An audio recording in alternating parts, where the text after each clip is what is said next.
Então, eu venho visto muitos vídeos de autores MGTOWs, eu acho que até já cheguei a comentar sobre eles antes. Se você olhar aqui no meu canal, tem a ideia de Flecha Sem Ideologia, em que eu comento sobre essas ideologias muito relacionadas a relacionamentos. Mas, vamos falar um pouquinho sobre a peculiaridade do MGTOW. MGTOW vem de Men's Going Their Own Way, homens seguindo seu próprio caminho. E uma ideologia que prega que os homens não devem se casar. Veja, a ideia do não casamento não é em si problemática. Ninguém é obrigado a casar para ter uma vida ótima. Muito pelo contrário, grandes figuras históricas não se casaram. Ou você pode ter o exemplo mais claro de Jesus Cristo, que não se casou, viveu a castidade a vida inteira, assim como muitos outros santos, pessoas notáveis, virtuosas e por aí vai. Contudo, porém e todavia, existe um diferencial da ideia do MGTOW, porque eles acreditam que o casamento, seja como instituição histórica, ou seja, como sempre existiu, ou seja, na atual configuração, é uma instituição falida. E por isso não deve haver casamento. O homem não deve buscar o casamento, porque será pernicioso a ele. A primeira coisa que me salta aos olhos quando eu paro para refletir sobre essa ideologia é que eu não vejo isso na prática. Quando eu vou me deparar com o dia a dia, as pessoas que eu conheço que se casaram, a maioria delas tem vidas consideravelmente felizes, às vezes casamentos que duram décadas e décadas a fins, e eu não consigo ver um problema em particular com isso. Eu não consigo ver uma crise de proporções tão grandes como o pessoal gosta de apontar. Claro, você vai conseguir achar, principalmente agora que a gente está na idade da informação, na idade da internet, diversos casos de casamentos que terminaram muito mal, de divórcios famosos que renderam muito dinheiro. Mas, de maneira geral, eu não enxergo o casamento de uma forma tão destruída. Pelo menos não é a minha percepção do dia a dia. Mas, uma coisa que se pode perceber, não somente no dia a dia, como também nas estatísticas, é que existe uma determinada camada da população cujo casamento não funciona muito bem, e existe outras que não.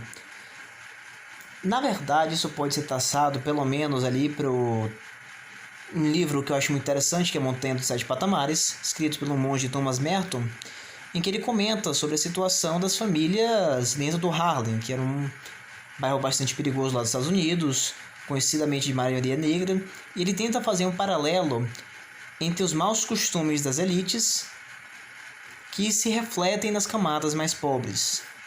Então você sabe que, por exemplo, artistas famosos, ricaços, muitas vezes têm vidas super desagradas. Ou seja, vidas em grandes orgias, vidas com uso de muitas drogas. Só que pelo fato deles terem uma boa estrutura ao redor deles, na hora que eles caem, eles não caem de vez. Ou seja, você não tem um prejuízo muito grande na hora que um rico cai.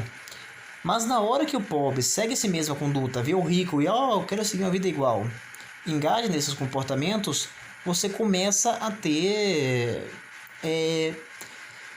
problemas reais. Ou seja, a vida do cara realmente vai ser destruída por aquilo. E como a gente pode ver isso nas comunidades mais pobres? Você pode ver que principalmente as estatísticas de criminalidade, as estatísticas de pobreza e por aí vai, tem uma direta relação com a falta de estrutura familiar. Porque muitas vezes o pai é um beberrão, o pai é um putanheiro, e aí aquela riqueza que já é pouca dele, às vezes é compartilhada com um amante, com a segunda, terceira, quarta família. Ou seja, ao invés de você ter toda a riqueza acumulada naquela estrutura familiar, riqueza que é pouca já, esse recurso escasso, ele se divide em várias pessoas. Ou se não, pessoas que nascem dentro de um pai que é um alcoólatra, abusivo e que não tem nenhuma estrutura para sair da dependência daquele pai.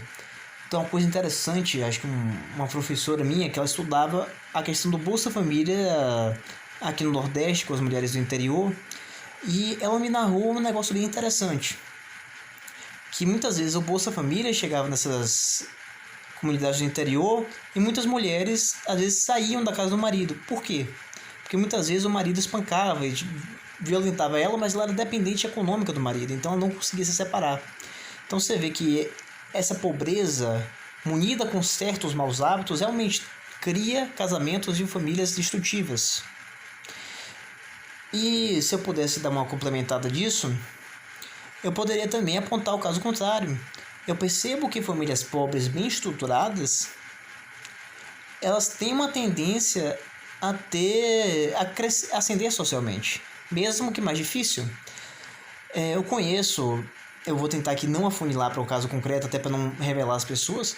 Eu conheço muitos casos de pessoas que vieram de contextos mais problemáticos, mais pobres, e hoje vivem em condomínios caros, em lugares bons. Por quê? Aí você vai ver a história delas, você vai ver que tem um pai e uma mãe trabalhadoras, que ensinaram às vezes uma religião, que levaram para a escola, incentivaram a educação e por aí vai. Então, existe algo sim de uma família desestruturada, uma família destruída, mas não é toda a família. Na verdade, existe uma parcela considerável de pessoas que têm a sua vida melhorada por causa que nasceram dentro de um casamento funcional, que não é tão incomum assim. Se fosse tão incomum assim, você veria no seu dia a dia, você conversaria com os mais velhos, talvez seu pai e sua mãe, o pai e a mãe de seus conhecidos, ou até mesmo seus conhecidos que se casaram porventura, você veria que todos eles eram pessoas divorciadas. E assim, toda a minha vida eu não vi isso. Toda a minha vida eu vi pessoas que conseguiram manter certa estabilidade nisso aí. Então eu não vejo essa impossibilidade, esse casamento como estrutura que foi completamente rompida. E algo deve se complementar com relação a isso. Não necessariamente as pessoas que se perpetuam no tempo como solteiras, elas realmente permanecem em uma vida boa. O que eu mais vejo assim desses caras solteirões que permanecem assim numa vida sem casamento é que muitas vezes eles acabam tendo todos os problemas do casamento sem ter aquele apoio com os deveres que talvez fosse da mulher que pudesse ajudá-lo, contrabalancear. Aí às vezes o cara é um putanheiro, mantém solteirão a vida toda e acaba gerando filhos em umas mulheres que ele nem liga, que ele não gosta, que não tem boas virtudes, e vai ter que ficar pagando pensão para diversas mulheres, mesmo não tendo nenhum compromisso com elas. Ou seja, ele está fora da casinha que ele deveria estar, ele está seguindo um caminho que é o próprio caminho, mas ele está com a vida detonada, ele está com a vida com todos os ônus do casamento sem os seus benefícios. Então, essa experiência prática, esse olhar para a vida real, me dá certo ceticismo por essa ideia de MGTOW. Eu realmente não vejo a perniciosidade do casamento tal como eles apontam. Eu vejo que se criou uma certa bolha virtual disso aí, que as pessoas ficam se alimentando com casos de pessoas sendo traídas, de casos de divórcios com pensões muito caras, como se isso fosse o padrão da sociedade, quando isso não é. E claro, vou terminar esse vídeo pensando também que existem diversas variáveis para você escolher um casamento bom. Isso não é uma parada assim completamente racional. Se tem algo que historicamente se escreveu sobre foi casamento, foi sobre como se escolher uma boa esposa, um bom marido. E para mim é algo bastante conclusivo, que existem determinados critérios para você tomar. Eu acho que o primeiro momento a se pensar é você adquirir cultura. E quando eu falo cultura, é experiência, leitura de livros e por aí vai.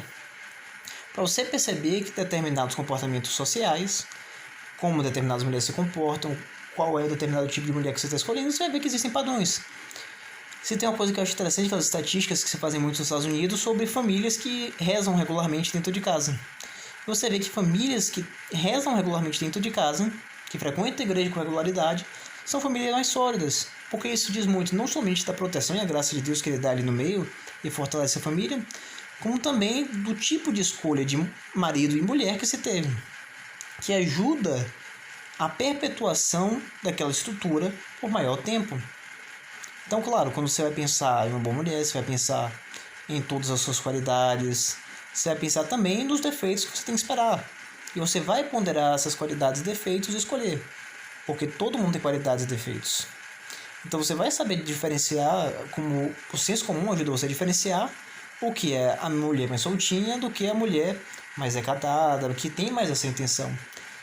Então, adquirir essa inteligência prática eu acho muito mais frutuoso do que ficar aqui na internet criando essas ideologias, se afastando da realidade e criando super críticas ao casamento que talvez não reflitam o que você realmente precisa na vida real.